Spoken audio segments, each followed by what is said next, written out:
Kenapa tak dengar?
Assalamualaikum. Can anybody hear me?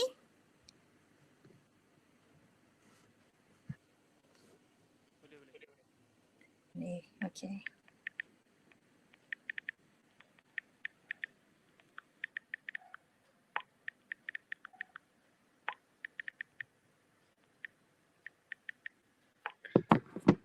Alright, alhamdulillah.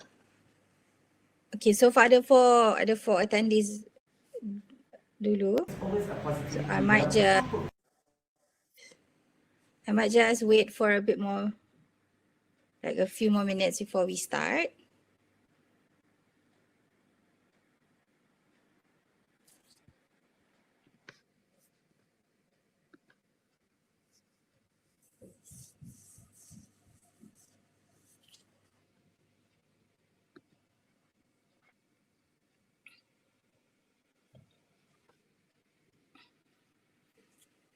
Okay. Brother Nasim, okay? Okay.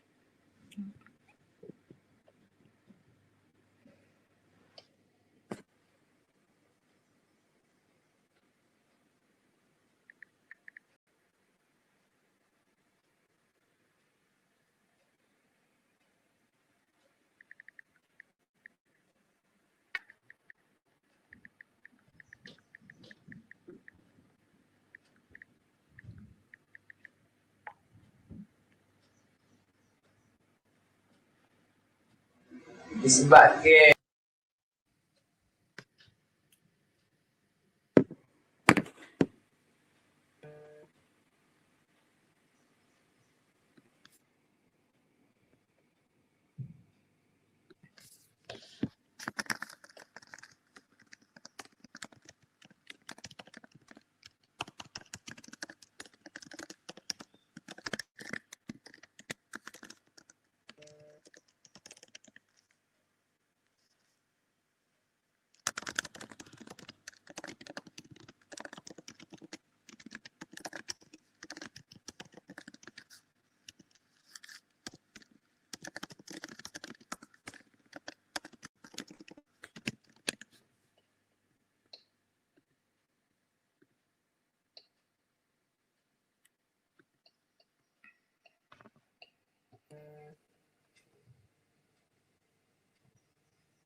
Okay lah, kalau macam tu, it's already 11:05. InsyaAllah we can.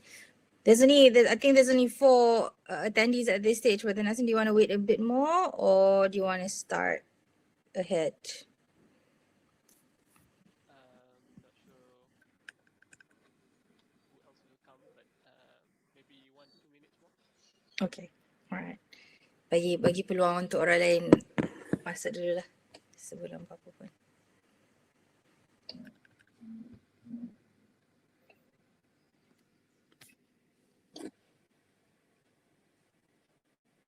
Kalau macam tu Brother Nasim, kita main video dulu lah. We'll play the video first and then we'll come back in, okay? Okay. Alright.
Okay, Assalamualaikum warahmatullahi wabarakatuh.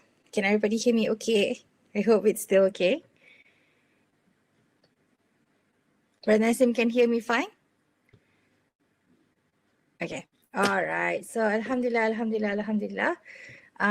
We are given the opportunity again to berkumpul and attend the Creative Leadership Series, a joint program organised by GEMA Malaysia, but as well as IKRAM Australia.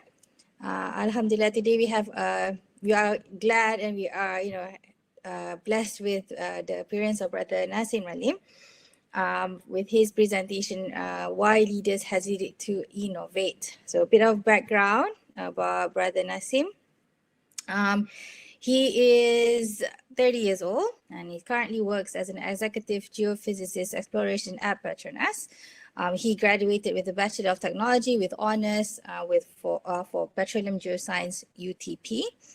He is currently the president of the Pertubuhan Pemuda GEMA Malaysia. And he was previously the deputy secretary as the secretary general of Pemuda GEMA prior. A bit of a fun fact, he was also the founder of Intellectual and Awareness Team at UTP.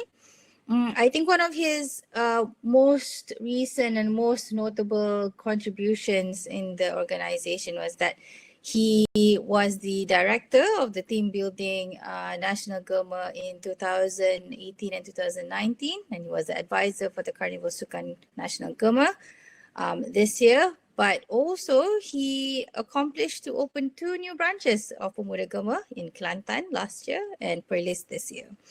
Without further ado, Brother Nasim, I'll give the floor to you. Thank you so much for being with us today. Okay, let me share my screen first.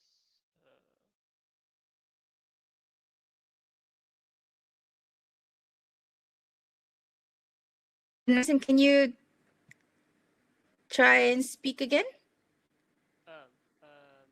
Oh yeah, can you raise your voice a bit more because it's a bit difficult to hear. Okay, all right. I think because of the volume now. Okay. We can hear you, but it's quite. Oh, it's not strong. not like before. Can you try again, Brother Nasim? Hello, hello. Yep, that's much better. All right. Okay, all right. Okay, let me share my screen first.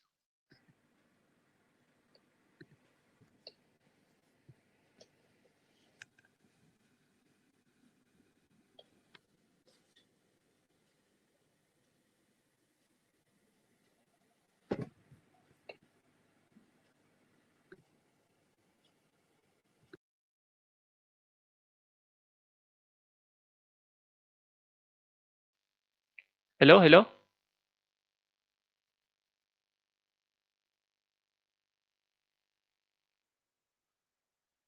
Hello. Can you see my slide?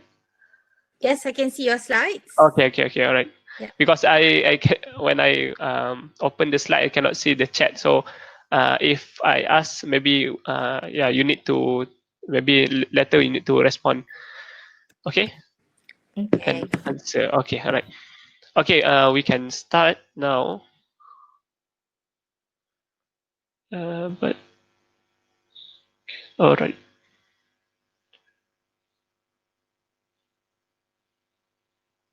Okay. Assalamualaikum and very good morning to everyone. My name is Nasim Ralim from Pemuda GEMA, and thank you organizer for inviting me to this webinar series. And also thank you everyone that attending this presentation. And before we go to the content, I want to put everyone into the right perspective in terms of why I present this content after this. First, my content is more into the organizational leaders.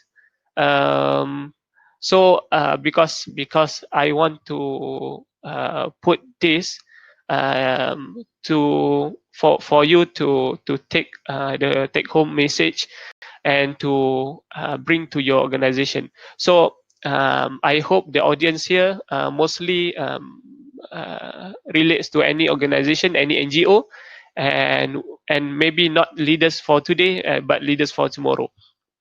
And next, creative and innovation. Yes, this is the creative leadership series webinar, but I will not talk more about creative thinking or creativity in doing programs, but I will talk more into the organizational setup and strategy, and to prepare everyone, to prepare the leaders to challenge the status quo, because our topic today is why leaders hesitate to innovate and to create.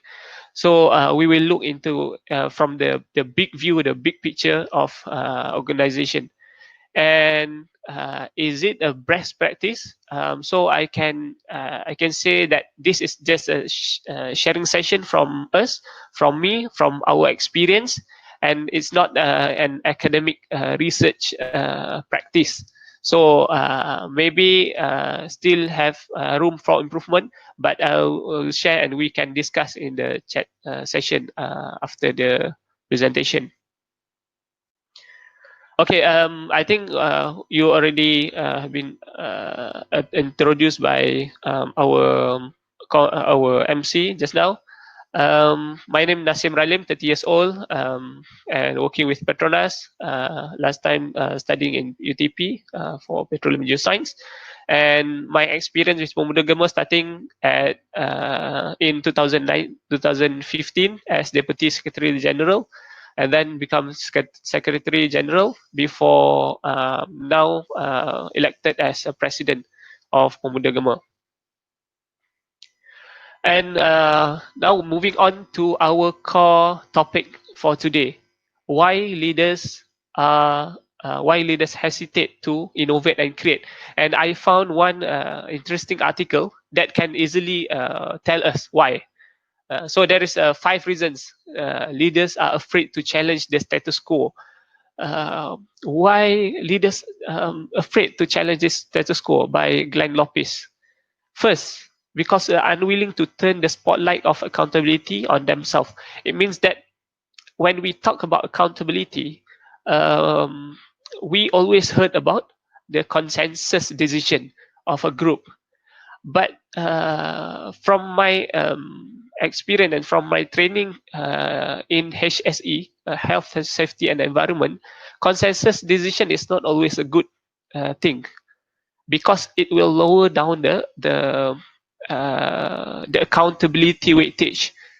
Because when we do a consensus decision, everyone will lepas tangan and think they are not accountable for that decision, or somebody should take accountable on that. But it will be different if the team leader or the individuals in the team take accountable for that decision. So it is consensus division is different from the team leader's decision. When we have a meeting, even though maybe majority said the same thing, but the team leaders should take the accountability for that decision. And because of that, leaders are afraid to do new things, to challenge the status quo, because they will have a challenge in terms of the accountability. They will have a new accountability on that decision. So that's why one of the reason is unwilling to turn the spotlight of the accountability. Next, why leaders are afraid to challenge the status quo? Because they're afraid of risk. Actually, everything in this life has a risk. Every decision making that we made has a risk. So it depends. Sometimes the risk is big, sometimes the risk is small. But to move forward or to challenge a status quo, by hook or by crook, you need to face the risk. You need to face the challenge. And I think it's not matter if it's a small risk or smaller risk or bigger risk. But the most important thing is you do the planning first, and you know where you want to go. What is the objective of your organization? What is objective of your program? What is the big why? Then you do some calculation of the risk, and if you think with your current status, with your current state, you can face the risk, and also can have some plan of the mitigation of to minimize the risk, then you just go for it. Because if you just afraid of risk, then you will be stagnant to one place and not moving on to and that not move forward to another place. The third reason, don't know how to get started. This is always happen in a big organization like us also, like Pemuda GEMA, or like any organization that have branches, that have too many sub leaders in their organization. Why? Because they usually in organization like us, we will keep replacing the leaders. Then when the leaders replace and the new one start as fresh, then they don't know how to get started, and they don't know how to make a different bit from the one that we the organization have done. So but if the organization have the clear vision and mission, and it can be cascaded down properly to all the leaders, to all the working level, it will make us easier to start something new, to start something to challenge the status quo, because we already have that mission, already have that vision, and we clearly know where we want to go. So with that objective, there's so many ways to go to achieve that objective. Then the problem of don't know how to get started will be reduced, and people will get exciting on what else to do. And if the clear mission, a clear vision to achieve, actually we will have more ideas than time that we have. So that's why it's very important to clear our mission and vision, and cascade it and cascade down properly to all levels. Then it will make an organization like us easier to move forward, to do new things, to challenge the status quo. The fourth reason, lack organizational readiness. So this is really happened in Pemuda GEMA last 3-4 years back, because from 7 years of Pemuda GEMA existence, actually we struggle to make ourselves ready to move forward. So because there's one time that Pemuda GEMA we have missing our president, our timbalan president, and also naik president satu. So all those top three leaders resigned, and just three or four of us that left in the organization need to think of how we want to bring this organization and not just die at that time. So and during that time we cannot do much in terms of doing new things or doing something that give a high impact to the society, because ourselves is not ready yet. So we need to properly build our team first, and have a stability of our team. Then it will make us easier to venture into the new things. And last but not least, the fifth reason why leaders are afraid to challenge the status quo, because the leaders have not evolved as leaders. This means that if a leader hold a position in a certain organization or certain position is too long, maybe up to 10 over years or 20 years, then the old thinking will be inside the organization, and it's really hard to bring a new ideas. And that's why I think it's a good to have organization like Pemuda GEMA, like other organizations also, that they have certain period of time that they need to graduate, like Pemuda GEMA, our range limit for age is only up to 35 years old. Then we need to find another platform to do our activism. So even though it's will be difficult for the new team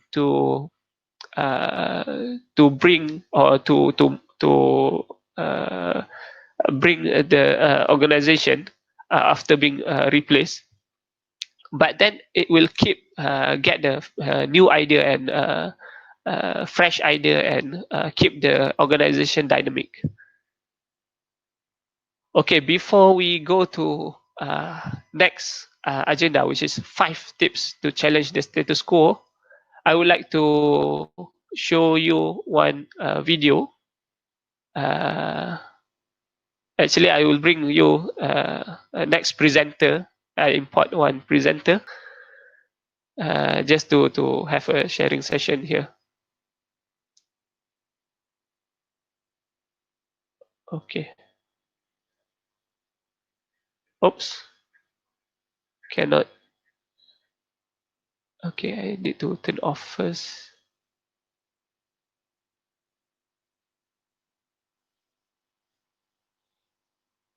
Why I cannot play this video? Salam, Okay. Brother Nasim. Are you okay? I think I think I need to play video here. Yeah. Always a Okay. possibility Alright. dalam apa pun. You have to believe that. I don't want people to become sad as me because I tell you dapat death threat is no fun. You know, so I never minta orang jadi saya. I minta orang buat lebih baik daripada saya. For NGO especially, I normally hope that I understand paperwork, funding is all important, but that's just 10% of what is important. It's not the logo, it's not the t-shirt, it's not the banner, it's not the bantik. It's actually your niat, and people see and follow you. And at the same time, what people missing nak buat, they don't talk to one another how kita nak jadi beradab yang lebih baik. You think everybody know, but bila orang tu cakap atau dia rasa macam yelah tapi dia ni sombong, you bukan tegur, but you kata sombong tu apa? Tengok macam mana kah? You kena tegur one another because community pun dia, especially kalau dia miskin, dia ada more track minder, kan? More manipulative in the situation, kan? So you need to belajar beradab dalam team so that bila keluar you carry that income. My problem was my team keluar macam mana pun they will always tanya saya Azmi mana. They will not ask my team. So we had to change itu semuanya beradab. Then they will talk wow, they don't talk saya Azmi. Nampak tak susah nak tu. So as an NGO group, my harapan I is always that you put your manners right, they will never forget. And all your work, orang nak kerja dengan you kalau manners you tu betul. Kalau you nak jadi tak saja, then tak.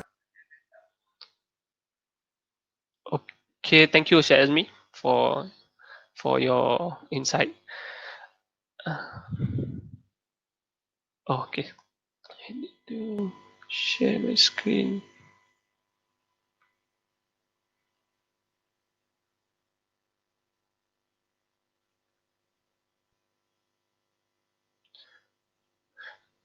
Okay, one of the key things that Syed Azmi shared to us is the niat, which is the vision or the mission of when we do something, when we participate in organization, what is our niat and what is the vision of the organization, where we want to heading to. Then there's 5 tips to challenge the status quo here. First tips from me is leaders need to acknowledge that we are human organization. When we acknowledge this, then we will treat human as human, because human in the organization or people of the organization is the biggest asset to the organization or to the NGO. If we not properly address or properly acknowledge them, there's so many things that we cannot do. We cannot move forward. We cannot. There's many problems inside our organization. If we treat them as robot, just production, then our organization will not go far. Maybe it's give high impact, but maybe it's in the short term because everyone will leave the organization. And one of the important thing in a human being is they have a lot of potential and talents, and this is what leaders need to try to find inside the people and try to give them platform to polish their potential and talents inside our organization, give them freedom to shine. um, and I want to I want to do one Mentimeter activity of the potential and talents. Just list out all the potential and talents inside people that you know. Let me share you the.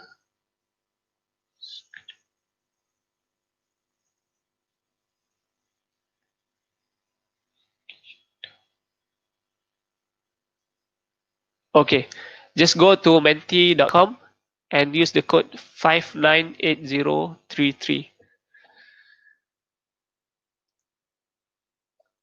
Just list out. We give maybe 2 minutes. 9:31, 9:33. 2 minutes for everyone to participate and just submit. You can multi submit. We just want to see what is the potential and talents that someone have.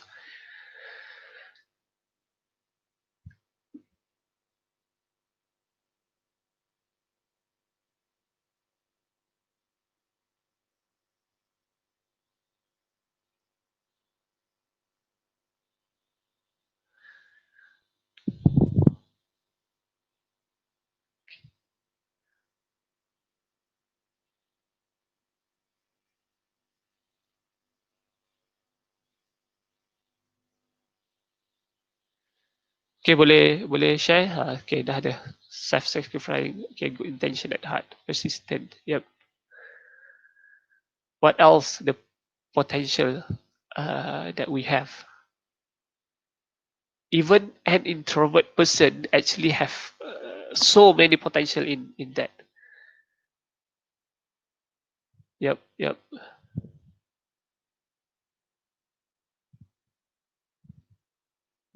Usually the introvert person will be quite detailed person, and we need a details type person inside our organization to do what to do. Setiausaha punya thing or benda hari punya thing. Okay, 30 second. Yep. Listen carefully. Thinker. Yep. Strategy, trading, courage. Okay, give another 10 second. Empathy. Yep. Great communication skill. Okay. Okay, I think we have quite a lot here. One of the thing is persistent. So yeah, we really need a persistent type of person so that we can go far.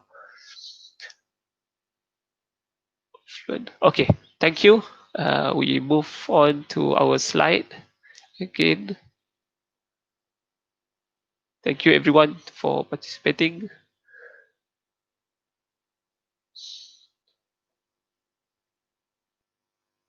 Okay, let us see one of what I can throw out here. Details type person, happy-go-lucky, extrovert, IT savvy, graphic designer, manager, worker, mediator, compassionate, empathy, hardworking. 9%. 9% also is a good thing if we can use them properly. Perfectionist, reader, listener, programmer, passionate in something, rider, advertiser. Influencer, strategist, play music, singer, money maker, film director, script writer, and so many things. So what we need to do as leaders, we need to identify them and empower them. I put here empower. The definition of empower is to polish their strength and to complement their weakness. So if because we cannot have one person that can do everything, right? So we need people like said, as we said just now. Even though he's very powerful in terms of doing himself, but he think that he need an organization to run his mission and to run his idea. And that's why in terms of polishing the potential of human being, we need to acknowledge their rights and also commitment, because they have their own commitment to the family, to other many things, and we need to give them platform and freedom to shine, and also manage. Leaders need to know how to manage diversity. With all this, when we cater the human needs in them, then there will be so many things that they can do to challenge the status quo. The idea will just come out, and all the creativity, all the creative thinking will just get into on the paper. Okay, for example, I give two examples from Pemuda GEMA. First is Rahimi, Mr. Rahimi from for my safe food, and second is GEMA Horizon. I think I need to go faster. Okay, untuk Mr. Rahimi ni, okay, dia adalah seorang youth biasa. It means that kita pun, GEMA pun tak kenal dia sebelum ni.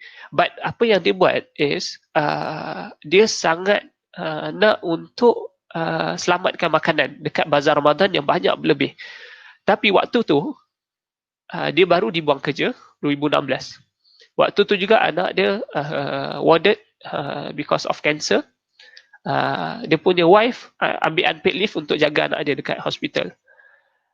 And with all this condition, waktu tu sebab dah masuk Ramadan, dia jumpa Baitul Mal and get all list of asnaf, and also jumpa Kampung Baru punya bazar di KL untuk dapatkan satu stesen untuk kumpul makanan lebihan, dan dia dah arrange dengan surau dan masjid berdekatan dan juga asnaf-asnaf untuk diedarkan makanan tersebut. Dan tapi maksudnya dia ada satu potensi yang besar, which is dia sangat believe that he need to do this even though whatever status that he has during that time. So bila kita dapat tahu, bila Pemuda GEMA dapat tahu, what we did was we go to him and help him sampai habis event tu sepanjang bulan Ramadan, dan alhamdulillah it has been done successfully and dapat coverage media juga. So benda tu start one bazaar 2016, dan akhirnya 2019 kita dapat go sampai 17 bazaar seluruh Malaysia. And cuba bayangkan satu hari kita dapat selamatkan 300 kg makanan dan minuman. Cuba bayangkan sepanjang 4 tahun kita lakukan 20 hari ke 20 hari dalam bulan Ramadan, dan sehingga 17 bazar. So berapa tan makanan dan minuman yang berjaya kita selamatkan daripada terbuang. So the key here is we empower him and get him into our platform to maximize the effort and the value. And for the GEMA Horizon, what we did is a quite special thing, because GEMA Horizon last time previously known as GEMA Selangor Backpackers, but the activity and also this group already go beyond Selangor. So we think that we cannot waste this talents, and and after discussion we upgrade them into national level so that they can grow more and touch more audience in Malaysia. And one of more example is we also give to the people, to the youth, to bring or to polish their potential. This is the GEMA Selangor Backpackers and changed into Horizon, GEMA Horizon for the national level. Second tips from me is this child belongs to me. Why I put here is let us think if a child that belongs to us, what will we do? We will put our effort in him. We will invest time, money, and everything just to grow the child. And if everyone inside our organization have this sense of belonging towards our organization, towards the NGO, then they will sacrifice, they will give all the effort to develop together this NGO. And as a leader of an organization, we need to consciously think how to develop this sense of belonging to an organization among our members, because this is the foundation, and this is why people can sacrifice, and they need to, like I said just now, people or the members need to know the big why of this organization before they can sacrifice themselves to the organization. And there's many ways of develop the sense of belonging, and like us in Pemuda GEMA, what we did, we create or we summarize our identity of Pemuda GEMA, because people always ask what is GEMA, who is GEMA, and sometimes the leaders also cannot quickly answer who is GEMA actually. Then we put in the summary, one slide summary, and we call it as Susuk Pemuda GEMA. And here I share you our Susuk Pemuda GEMA. We want to be recognized, or our identity should be belia anak muda. So orang akan kenal Pemuda GEMA ni as belia anak muda. This is our shared values. All the team members, all the members of Pemuda GEMA should know these shared values: empower, respect, awesome. And our organization is a multiracial and multi-religion, and we want to develop a B40 group of youth in Malaysia. And we always talk about to menjana perubahan positif di kalangan anak muda di Malaysia. And also this is a volunteerism organization. It's not a platform to make money. It's not a platform to get profit. And GEMA, Pemuda GEMA should be a platform activism alternative for everyone, for anyone. Like I shared just now, that we give a platform to Rahimi to bring the value bigger and maximize the potential. And as of now, we have created 5 passion clusters. And why we call it as passion clusters here? Because we realize that our members have different passion. Then to bring them towards our organization and put their effort into the organization, we create these passion clusters for them to do their activity, and to feel that they are part of GEMA, Pemuda GEMA. And so many things I think that we can do. And in Pemuda GEMA, we have our official song. It is very important for organization to have an official song, because it will increase our proud and our sense of belonging towards organization. Program videos, rewards, bonding, take care of members' welfare. We have annual MPG, Majlis Persidangan GEMA, that gathers all the leaders inside GEMA, and we have unofficial or official gathering. If you realize in this slide, there will be so many types of T-shirt that we produce, because when we wear a T-shirt of organization, actually it will it bring a different feeling that we will be proud of to be part of the organization. And also we have our annual team building national, just together not only the leaders but also the members of the Pemuda GEMA. Third tips, please do wrong, learn and keep improving. So here I think to challenge the status quo, you need to do something, and it's okay to do wrong. And but what we should do before we do something, please put effort in planning stage, because planning, our mentor said last time, planning usually takes more time, more effort compared to the execution part, because we need to put effort in planning, because we don't want to just blindly do things. But having said that, we need to be kaizen. Kaizen is keep improving. We do plan, then don't just stop at planning, but do it and keep improving. Like I said just now, calculate the risk and redah je. Because experience is the best teacher for us, for our organization. For GEMA, I think it takes quite long time also, maybe over 5 years, 6 years to have a stable committee and to get more and venture to new things. And last but not least, to address issues based on priority and urgency.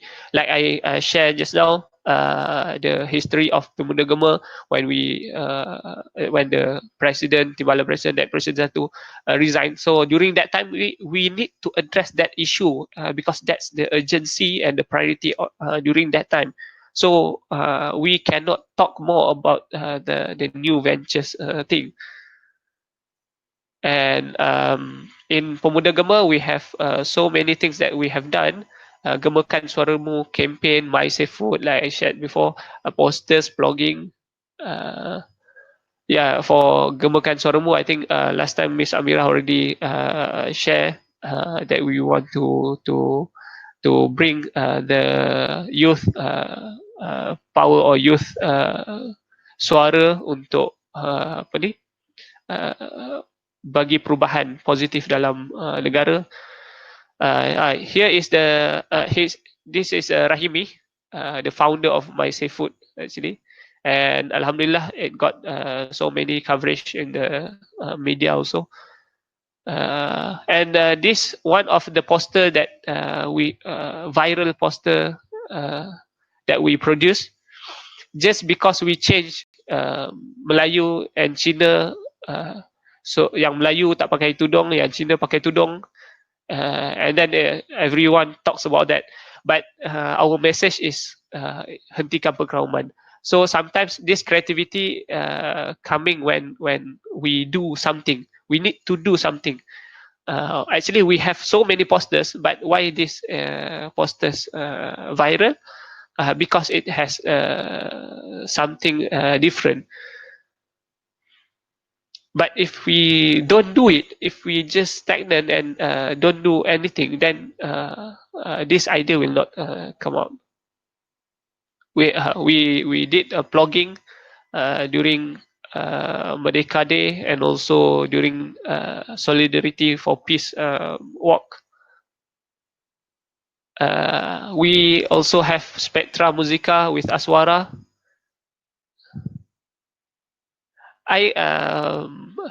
Honestly, I cannot do all these things myself because I have no I don't play music, but I know Dr. Daniel. I know someone that can do music. Then we leverage on them to and prepare them the platform to do it. One of our latest passion cluster, Negative Heroes, to cater for the drug addict person, who are under treatment, methadone treatment, and we write together program and do some society to help the society, like apa ni, bersihkan kubur dan sebagainya. And usually people talk bad about TikTok because it has too many negativity inside there. But we see TikTok as opportunity because of too many negative things inside.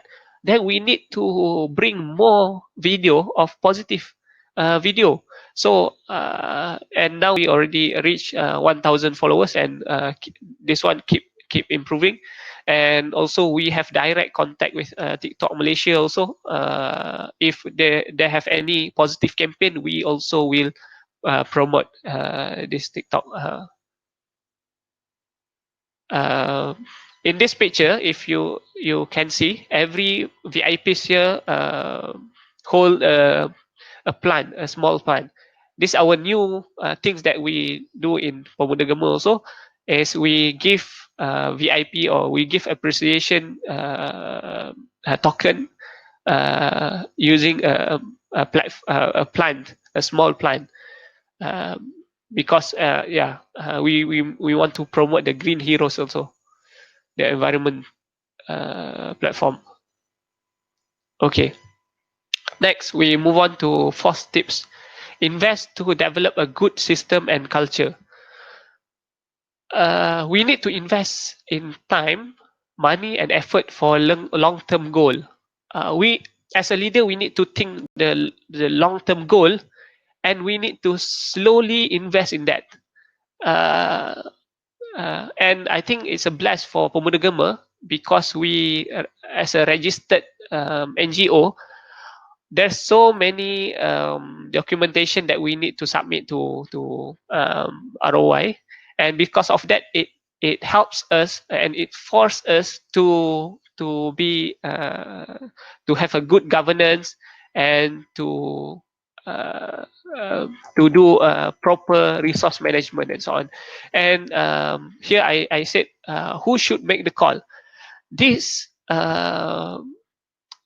will be properly, the chain of command will be properly stated in perlembagaan, and we need these types of governance, so that not everyone have their own call or have can do decision. So we need to have the chain of command who should make the decision, because we want to cater for the accountability. If not, everyone just will lepas tangan and salahkan, get into the blame game. For the resource management, in Pemuda GEMA, we establish online registration and database system. So this we need to invest in this, because with proper resource management, then we can do more things after this. We can venture into new things. We can challenge our status quo properly. If our system is not yet stable, then we cannot do more in terms of the new thing. And also with a good system and good culture, then a proper communication and proper information cascade can be established.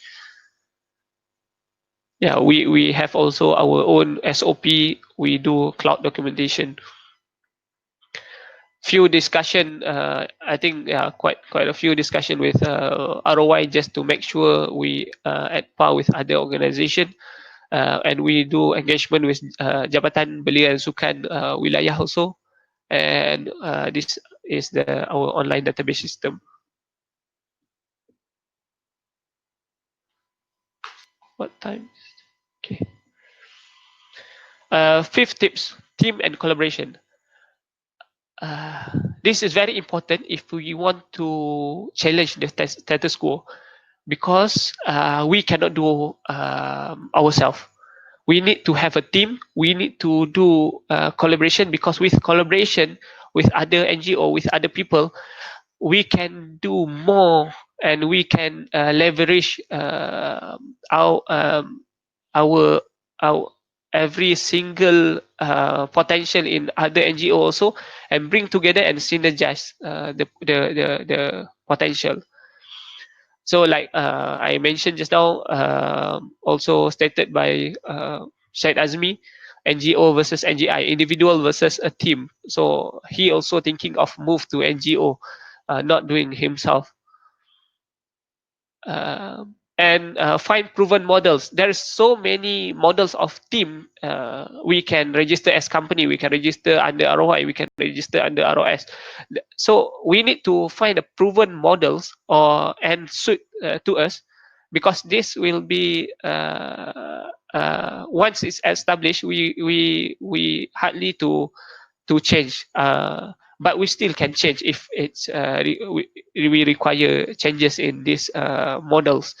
But what I want to say here, find the proven models, and if there's so many advantage of that, then we go for it. Like us, we registered as an Indo platform with all the branches. We can also register as a individual organization, so no need have to has branches. But we think that when we want to penetrate to the youth at the state, at the ground level, we need to have the branches on at every state. And focus in building a good team. Because a good team, like I said just now, because a good team will be the core of the organization, and from the core, then we can develop and we can grow. And collaboration increase resources. Yeah, we don't have money, let's say, but other group has more money and has a capability to attract more people to invest, more people to give fund. Then that's the power of the collaboration. And in Pemuda GEMA, we are collaborating with there's one project, sustain project. Last time I think Ms. Amira also shared about this, that we gather with other country, 7 countries, just to develop youth module, youth empowerment module. We also put our effort aligned with SDG, and to share to you after this facial heroes, the power of collaboration and what we have achieved. These are some of the pictures with Syed Azmi, our collaboration in Johor here. This is our team. We do have meeting in Kelantan, because our team is not only in Selangor and KL. Then we need to have a meeting all over the Malaysia. Yep. And to share this facial heroes, recently that we managed to reach our target, over 60,000 funding from crowdfund, and almost actually 90,000 face shield has been produced and delivered to the hospitals and to the police, to the Rela and so on. We actually targeted for 20,000 only, but we reached up to nearly 90,000. And this happened because of all the collaboration of 20 NGOs inside. So if GEMA do ourselves, we cannot do much actually, because we have our strength in terms of the volunteerism, get the volunteers, but to get funding, to get many other things, other people can contribute. Then last topic in this presentation, after we know the tips of challenge the status quo, we want to move into the new things, we want to venture into the new things. But should we set a limit for changes? Should we set a limit to challenge the status quo? I can give 5 steps or 5 tips. First, like I mentioned in the earlier part, we need to know ourselves.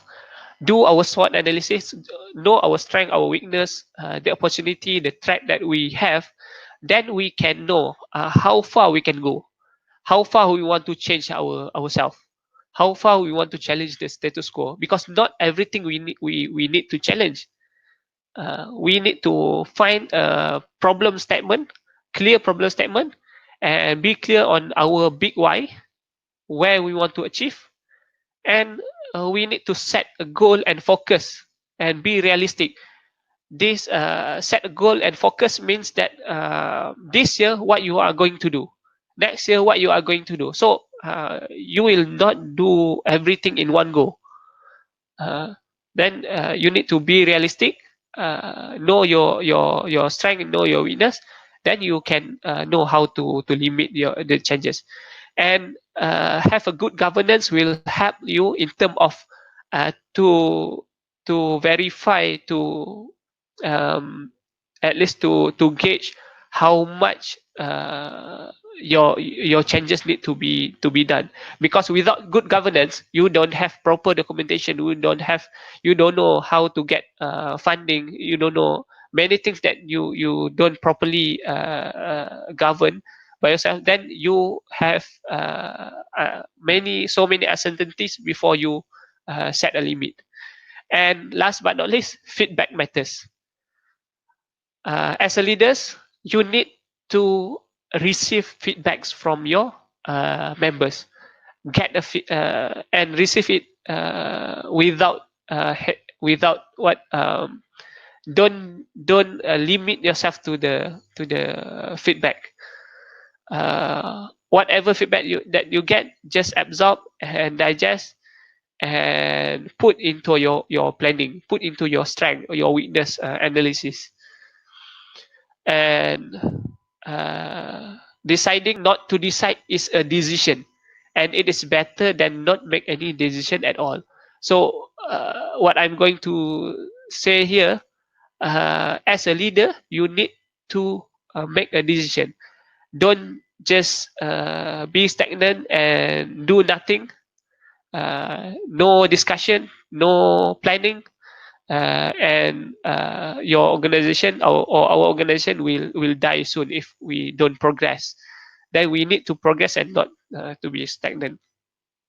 As a summary, 5 reasons why leaders hesitate to innovate. I share 5 reasons. Afraid of risk, don't want to take accountability, and also 5 tips to challenge the status quo. How we want to prepare ourselves, organization setup and organization organization setup, and how this will affect the creativity in our move later on. And 5 steps to identify our limit to changes. And my last message here is leave a legacy that have a strong foundation to grow and dynamic to change, and not to be stagnant.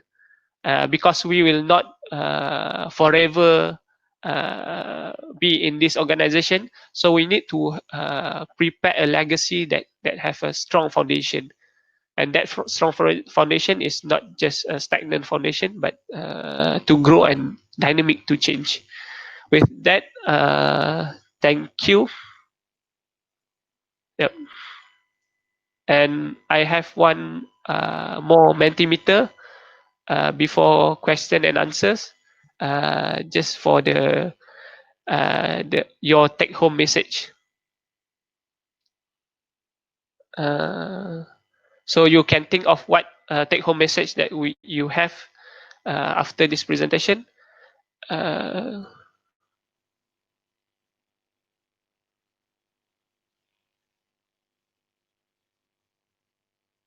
Okay, I need to change another Mentimeter for you guys.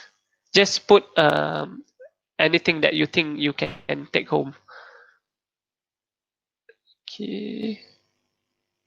All right. Okay, I think I give 2-3 minutes. Use code, go into Mentimeter and menti.com and use code 788975. 3 minutes. Yeah.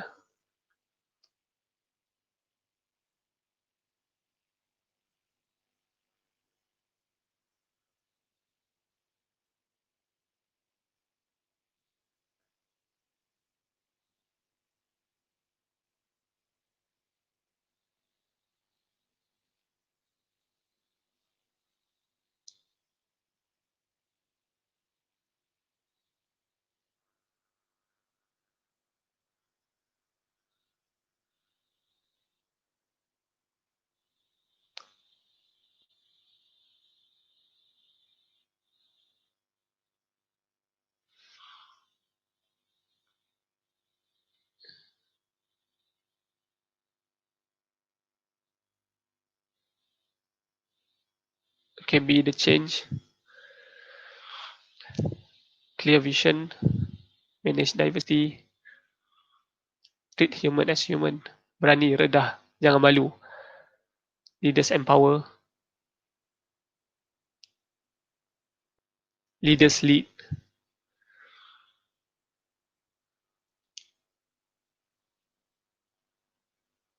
Sense of belonging.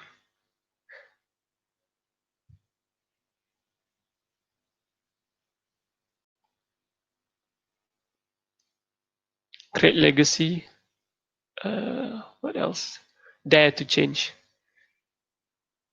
Okay, 1 more minute.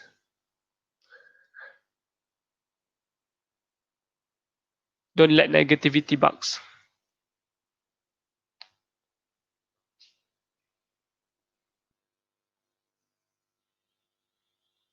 Don't be stagnant.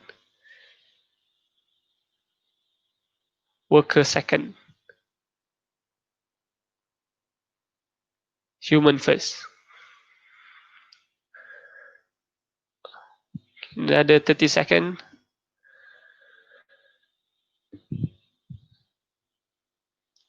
Handsome.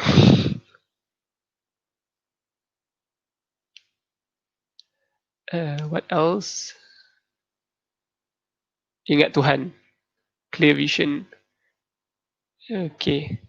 Okay. All right. I think that's all. Thank you everyone for participating. Yep. Yeah. Okay, Thank you. Alhamdulillah. Thank you so much, Brother Nasim, for your very insightful talk. I would just like to invite you to have a look at our chat Yep. box here because I think there's a few questions. And I would just like to clarify the first question that we have from the audience from Brother Muhammad. One of the question is, should a leader feel bad for their people, even when it's a good thing and right thing to do? And that Brother Muhammad actually clarified this question. He said that it's like a gray area where you have to decide something, but is it good to the society but may cause disagreement or uncomfortable among the team members? So basically making a decision that is good for the society, but for your team member, it might not be the best, might not be the right thing or the Yeah. best. Yeah. Yep. Oh, difficult question ni.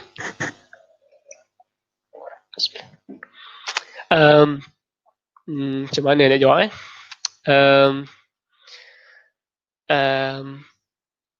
Yeah, for us, I can say for Pemuda GEMA, dia belum lagi sampai satu tahap yang very critical to decide. Like what happened now between Anwar dengan Mahathir. So there's too many dilemmas to apa ni? Either to decide this way or this way. But I think that's why we need to put everything in on paper, and then do risking analysis, because everything that you do or you take the decision, then there will be risk apa ni yang akan associate to that decision. So this is a general question, and so I also jawab dengan agak general, but I can say that we need to do some kind of risk analysis before we decide, because sometimes maybe we can cater the risk of disagreement and uncomfortable among members. Maksudnya kita do that decision juga, tapi later kita settle lah dengan that disagreement lah. So mungkin itu mungkin boleh membantu, tapi kita kena tengok juga siapa yang kita deal tu. Kalau kita deal tu akan menyebabkan, bila ada disagreement, akan menyebabkan long term effect to us, then maybe we need to hold that and dapatkan a middle agreement, kan? So sometimes it's not only black and white in term of the decision. So sometimes maybe boleh bagi 6 bulan dulu Prime Minister and then bagi another ni kan. So it's always have room for discussion and also room for mitigate the risk. Yeah. Second question, saya baca sendiri lah. What is your personal motivation when you feel down? Sebenarnya benda ni saya tak rasa sangat sebelum saya jadi presiden. Tapi once saya jadi presiden, benda besar yang saya rasa adalah saya tak boleh nak bayangkan saya punya appreciation to my colleague, to my team members, to my AJK. Sebabnya cuba bayangkan, Pemuda GEMA ni adalah voluntary punya organisation. So everyone put their effort, put their mind, put their time, money into this organisation without pay. And I cannot macam apa ni, tak boleh nak bayar pun semua orang yang telah betul-betul lumus, even sampai mungkin ada tak tidur malam, bangun pukul 3-4 pagi just untuk settlekan NGO punya kerja. So when I feel down, I'm not sure if I feel down ke tak kan, tapi maksudnya bila kadang-kadang kita rasa dah agak stagnan ke agak apa, then one of my best motivation is ramai di kalangan kawan-kawan kita ni dah buat macam-macam. So kalau kita as a leader tak bertindak ataupun tak keep moving forward, tak bawa this organisation properly, akan sia-sia pengorbanan anak buah ataupun kita punya colleague lah. So that's my personal motivation lah. Next, okay. How important is giving credit to people? Perlu specifically acknowledge by name or just enough to say thanks and congrats? For this also, I think it depends lah. Depends means kalau dalam, okay, what I can share from Petronas punya point of view, sebelum ni mungkin saya tak sure dia ada bagi acknowledgement ke tak, tapi waktu oil price down, salah satu effort yang diletakkan dalam Petronas cultural belief, yang dia nak instill the belief inside our organisation, in Petronas punya staff is kita kena galakkan ataupun adakan satu culture focus recognition. Focus recognition ni sebelum ni mungkin kita just generally bagi tahu okay thanks ataupun congrats, ataupun kita tunjukkan dengan sikap je, tapi kita tak recognize it properly. So dalam Petronas punya Petronas cultural belief tu, dia galakkan even from subordinate to the leader ataupun leader to subordinate ataupun among the colleagues also, just kalau rasa ada something yang bagus, put in card ke ataupun and bagi kat dia. Sama ada personal ataupun di depan orang ramai, terpulang. But people will feel acknowledged, and this intangible things ni, maksudnya benda-benda yang macam soft ni, benda tak nampak tapi it really important and akan membantu seseorang tu untuk keep motivated. Menjawab ke soalan? I think you all got hopefully. What happens when we have a former leader that keeps telling us what to do? How do we innovate and create new changes in the organization? For me, when you have been elected for certain position, uh, and you take the position as a choice. I mean, tak ada orang pun paksa kita untuk kita boleh untuk say no to that position. Tapi once we take the position, ada amanah yang tertanggung atas kita. So itulah sekarang ramai orang sebut pasal amanah kan. Even outgoing Petronas CEO talk about amanah. PNB punya CEO so talk about amanah.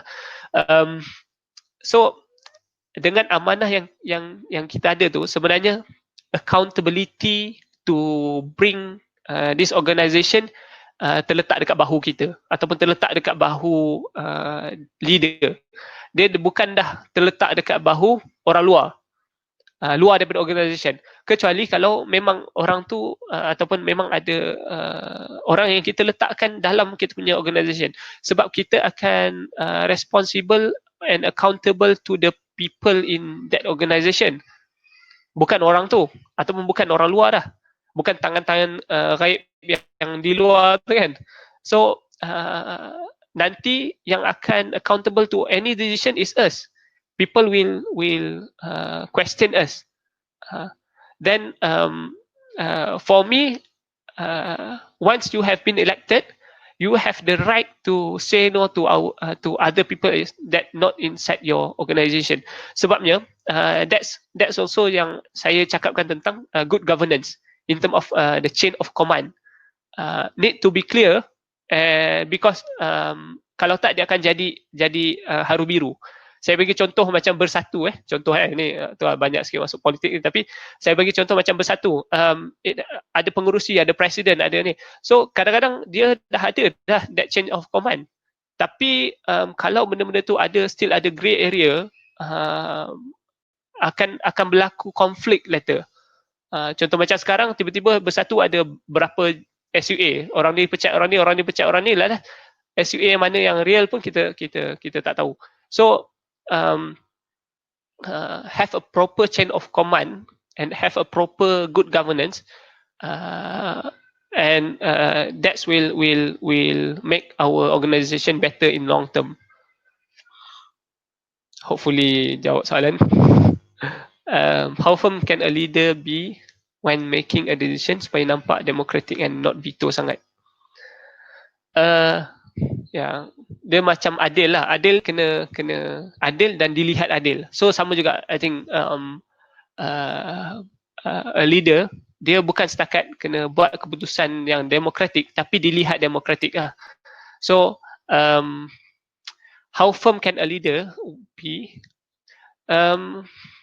Macam mana nak jawab I think it's a skill lah. Skill to have a good relationship to the people, and also to gauge their opinion before doing any decision. Sebabnya kalau kita buat decision tanpa ambil kira pandangan orang ataupun pandangan ahli bawah kita, then orang akan fikir it's a veto lah. Tapi kalau kita dah ambil pandangan dan at last kita still decide apa yang majority don't disagree, for me it's okay because macam I sebut tadi pasal consensus decision versus team leaders decision, nanti yang akan accountable for that decision is the team leader. So and for a consensus decision, kalau benda tu tak agreed by team leader, later akan jadi masalah sebabnya everyone akan salah menyalahkan. So for me it's okay for team leader not to agree to his people and buat decision yang berlainan, tapi dia kena accountable for that. So Brother Nasim, bila nak tanya consensus people tu, macam dalam meeting ke ataupun masa jumpa kat luar ke macam mana? Benda tu tak kisah, tapi kalau dalam macam kami di Pemuda GEMA, our official GEMA pusat meeting tu with kita pun dah state dalam perlembagaan ada quota. So if that decision coming from that is a very powerful decision lah. So lagi atas daripada GEMA pusat punya decision making will be the PPN ataupun Perhimpunan Perwakilan Nasional. So usul ataupun perkara-perkara dasar yang kalau keluar daripada PPN tu is a big thing and need to be done lah. Yep. Some people, including me, does not like to be in the spotlight of being a leader. Why should or shouldn't I? Yep. Saya pun sebenarnya tak ni, tapi dah terpilih. So macam mana saya boleh kata saya ni introvert lah. And then tak suka pun untuk dapat spotlight or something like that. Tapi dengan tanggungjawab yang ada and then dengan capacity yang saya ada, dan like I said, we need to challenge our status quo itself. I mean, our status quo pun we need to try to challenge, not the organisation punya status quo sahaja. Tapi kalau memang kita rasa kita tak boleh, dan kita take charge dekat tempat yang kita boleh lah. Like I said, SU punya kerja ataupun bendahari punya kerja, no need to be in front of the people pun. Because we ourselves have so many potential that we can polish and we can bring to organisation. Oh, Jeb is my classmate. Thank you for being here. Is there a thing called over empowering? Over empowering saya tak pernah dengar lagi lah this over empowering. Tapi is it a good thing or bad thing? I also don't know. If you define over empowering is just empower sampai dia lebih daripada kita, then why not? Kan? Tapi kalau over empowering ni sampai buat benda yang bukan-bukan ataupun yang dah lari from our core values and core principle, then it's not good for organisation and for the society lah juga. So I think we need to be clear on the big why, on the mission, on the vision. Then we know, is it over empowering ke ataupun tak. Macam mana kalau leader lambat buat decision, how can the members push the leader?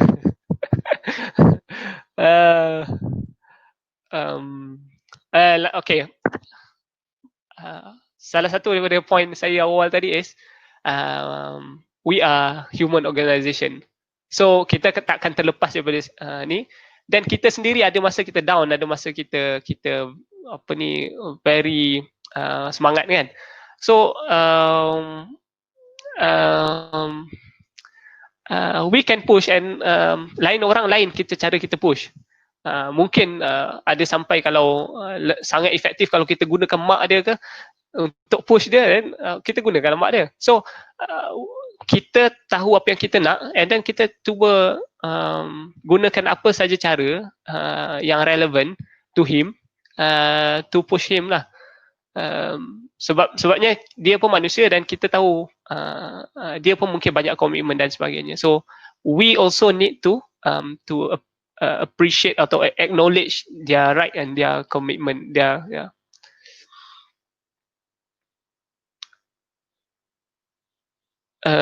What keep you motivated yourself and your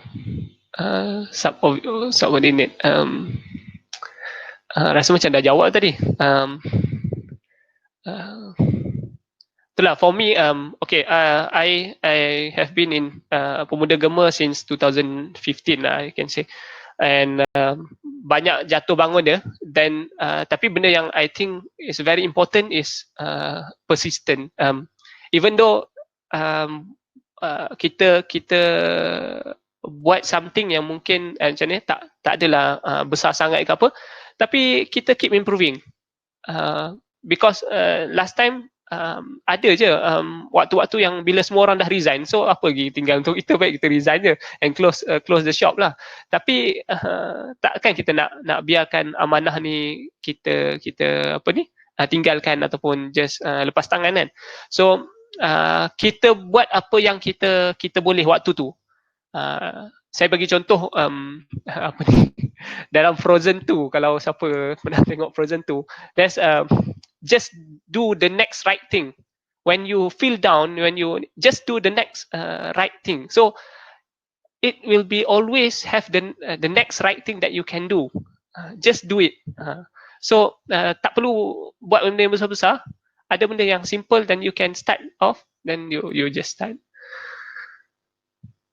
Macam mana nak deal dengan member yang malas dan tak buat kerja, keeping in mind that they are volunteers, so macam tak patut nak demand banyak sangat.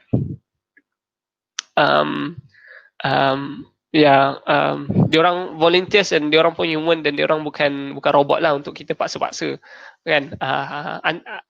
Antara cara adalah, cara nak deal adalah kita cari orang lain je, itu satu. Antara lain I think kena ada cara macam mana nak bagi orang-orang macam ni. Kadang-kadang dia bukan malas ataupun tak nak buat kerja, tapi dia tak rasa kalau dia buat ataupun dia join tu ada something yang beneficial to them, ataupun dia tak feel, tak understand that ni. Saya bagi contoh, kalau ada someone yang kita sangat minat tiba-tiba datang dekat dengan kawasan rumah kita pun dekat, dan kita akan kalau tiket dia mahal pun apa, kita akan put effort untuk pergi jumpa, and then untuk put effort and money and time untuk just fulfill our ni, sebab kita rasa dia benefit to us in term of mungkin happiness, mungkin in term of, so kalau someone dan dia tak dapat the clear picture of organisation, dan dia tak dapat a clear picture why dia nak join us, why dia nak volunteers, why dia nak buat kerja, so dia tak ada that motivation untuk dia buat kerja pun. So bukan sebab kadang-kadang bukan sebab maksudnya dia tak nak, tapi disebabkan dia tak understand dan tak ada that feeling lah. So I think it's good to address that I call as a sense of belonging. Try to increase or develop a sense of belonging inside our people, then many things will come after that. Yep. If we cannot directly go into him, then we go into his circle of friends. Sebab kadang-kadang dia ikut kawan-kawannya kan. So kalau dia nampak kawan-kawan ni, then so I think it's a case by cases punya handle lah. Yep. Okay, so rasa macam tak ada lagi soalan-soalan daripada audience kita, but thank you very much. I think I just want to ask the last question. So Brother Nasim, I really like the way you end your talk today. Dia kata bina legacy yang akan ada strong foundation to grow and dynamic to change kan. So that's when you build an organisation and then you leave it to grow, hopefully in the next generation, in the next hand. Tapi kalau for yourself, like you said, GEMA only have like the age range up to 35. What happens to all of these clusters once they reach 35? Does GEMA provide a platform for them to move on to the next stage, or do they just go off, do whatever their own thing, or what? Okay, for GEMA punya tu keahlian sahaja yang sampai 35 in term of keahlian, tapi in term of participating in the activity and so on, we just let anyone join us, and we call them as rakan GEMA. So even rakan GEMA doesn't have to pay the yuran and doesn't have and has no right to vote in AGM and so on, but they still can be part of our team. I mean, in terms of the big family of GEMA that we call rakan GEMA lah. But if they want to venture into new thing for themselves, it's okay also. Yeah. Okay. Yeah. We give them a platform lah, which is we call it as rakan GEMA. I see. Okay. Wow. Okay. That's very insightful. And alhamdulillah, I think we've spent a lot of time together, almost 1.5 hours. I would like to say thank you again to Brother Nasim for Yeah, making thank you everyone also.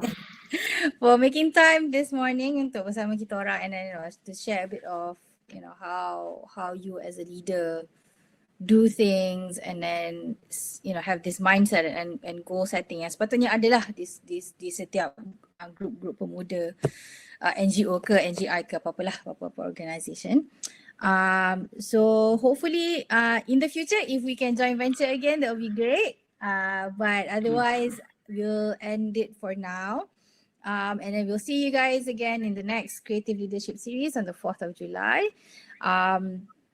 Hopefully everybody can make it as well at that time. And Brother Nasim, thank you so much for today. Assalamualaikum warahmatullahi Ni wabarakatuh. ada a video. Oh yes, there's also a video I forgot. There's a bonus video for you guys before you leaving this session. If you want to leave earlier also can. Yeah, No problem. Okay. So we'll play the video and then we'll finish it then. Is that correct, Brother Nasim? Yep. Okay. Yep. We'll start Okay, the thank you video. everyone. Thank you. Disebabkan dengan dadah lah saya kehilangan anak saya dan isteri saya. Saya dulu sifat pengarah tadi kerana pengaruh sertai dan sifat pencuba. Apa yang terima apabila saya diseki mengidap HIV, masa tu ialah saya pun jadi mikir jadi macam mana dengan masa depan, dengan keluarga, gawa. Yang paling berat lah, nanti kemai orang mula duit tak dekat. Ada ahli keluarga pun jadi genggam. Saya terlibat dengan ada dulu macam-macam masalah masalah dengan orang tua masalah kerja, jadi masalah dengan adik-beradik gaduh macam-macam. Satu masa tu macam rasa nak bunuh diri macam-macam. Saya dulu terlibat dengan dada mula-mulanya melalui sekolah lagi lah, melalui saing faham mula-mula kak isap rokok melalui cikgu. Itu start lah poting kelas. Lepas tu kena saing luar. Habis sekolah tu start pak bakar motor sekolah lah. Kenalah rakyat isap rokok ke apa, main ganja. Situ saya terlibat dengan dadah lah. Pada saya terlibat dengan dadah ni lebih parah lah. Saya start lah jamu, meragu, bergamah dan sebagainya. Saya terlibat dengan dadah ni selama lebih kurang 10 tahun dah lagi. Mulai kami saya tu sebelum ni saya banyak campur dengan masyarakat luar, dengan anak-anak muda masa tu masih dalam kerja lagi. Jadi saya terlibat dengan pelanggan ni. Saya ni sebenarnya lahir dari keluarga yang berada. Cuma saya sorry lah dari keluarga yang pilih jalan yang salah ni. Bila saya disahkan mendapat penyakit HIV, itulah saya mula rasa kecewa, rasa sedih. Dari situlah saya mula mencari penyelesaian hidup untuk berubah.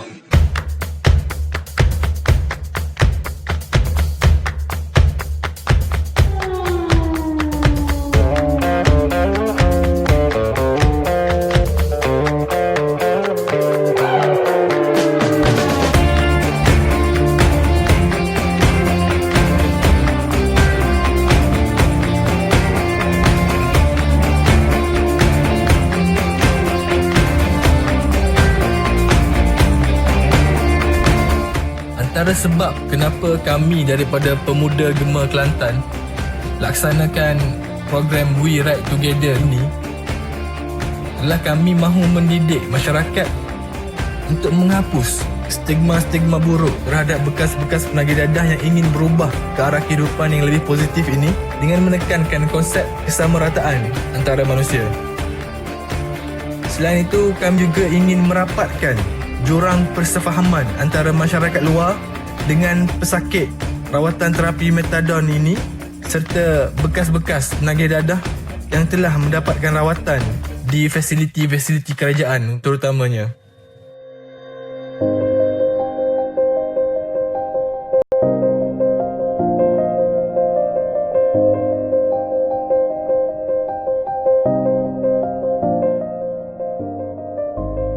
bekas penagih dadah ataupun orang kena pengawasan untuk turut serta dalam program kita pada kali ini.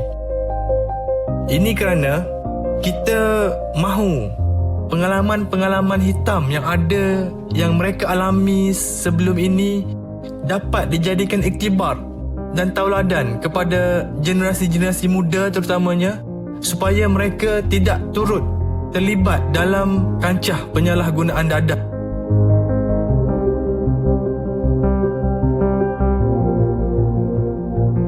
Saya kira bukan mudah untuk mengumpul bekas-bekas penagih dadah dan orang awam bersama-sama, terutamanya anak-anak muda khususnya, untuk berkongsi cerita, saling menasihati satu sama lain, saling mendengar luahan daripada kedua-dua pihak. Dan kita tidak akan mendengar mana-mana cerita ataupun pengalaman sebenar selain daripada orang yang telah mengalami pengalaman tersebut.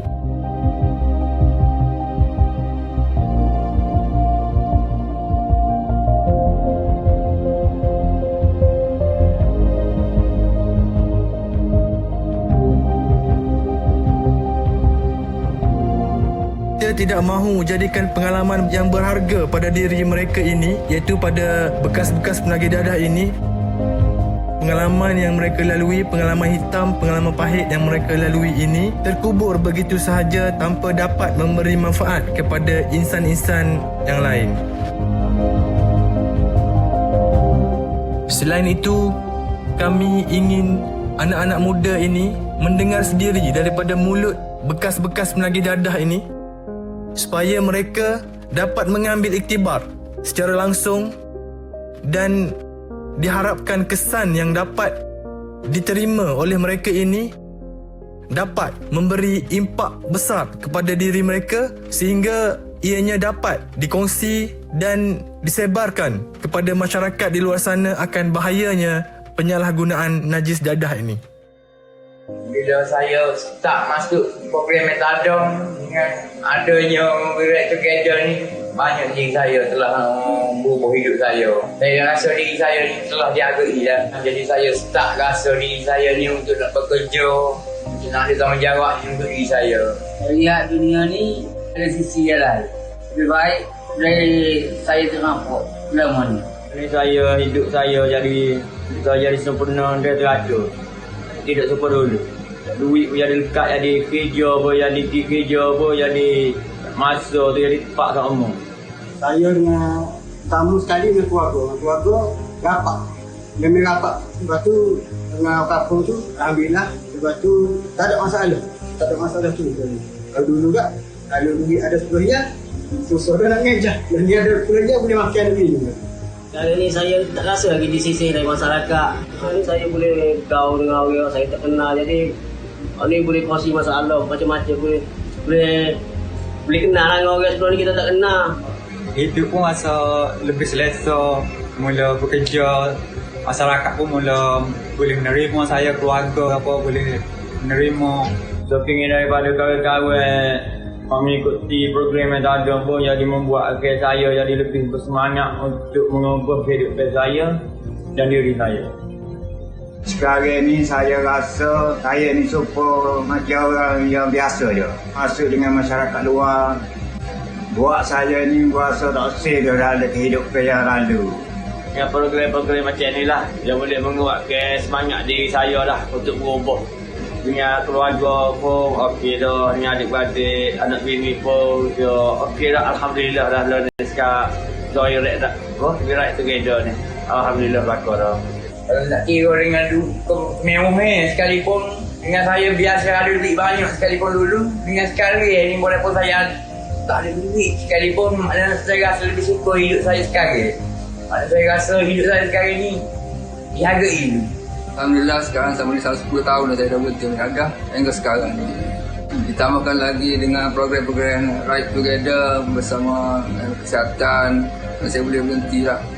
Nasihat saya, jangan sia-siakan hidup ini dan bekerjalah dengan baik dan hidup dengan lebih positif. Itu nasihat saya. Jadi saya nak kekal lah jadi negatif terus selamanya. Saya ingin menjadi negatif hero untuk selamanya.